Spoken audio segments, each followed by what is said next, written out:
with this atmosphere, the small foul can be interpreted in a different way. So it was the case today.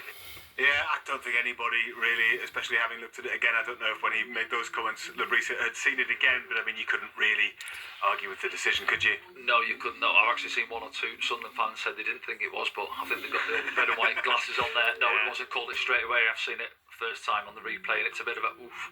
It goes in.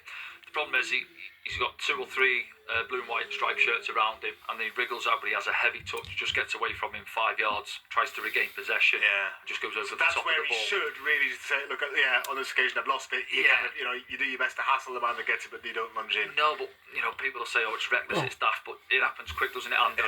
But if people haven't been in that situation, it happens split second. Then I don't think he's gone to do the lad. It's just accidental, a little bit high. You can tell by the reaction as well. He was apologetic and at straight the end, away. everyone even the Queen's Park Rangers players are sort of patting him on the back, and it's an accidental one. But it is a red card, and obviously we're going to be without him for 3 games. You did your usual in the office before we came in, and was saying how that used to be allowed, that sort of tackle. Yeah, I mean, once your studs is up, look, and we were talking outside before we came in. The problem is, with modern technology nowadays, when you slow it down, and they slow it down, they always look an awful lot worse as well. You know, there was no intent by the play, but it was high. But it was high. Studs were there, so. And it's probably right that those are given as red cards because it hopefully stops players being put at risk. It's not going to stop people doing it because, as Danny has said, it's an instinctive reaction. The ball gets away from you. You're trying to win it back, and you just.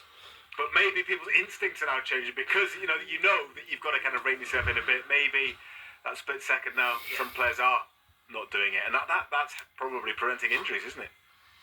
You'd hope. That's what the law's in place for. But it is. It's just an instinctive. Yeah, it's just like when you see players are like on 4 yellow cards and they'll say, "Oh, we've got to be careful." It's not on your mind, is it? And if you're a fullback, there's a ball. Let's go. Where you go there, you might be a split second late, and then people will say, "Oh, why has he gone for that?"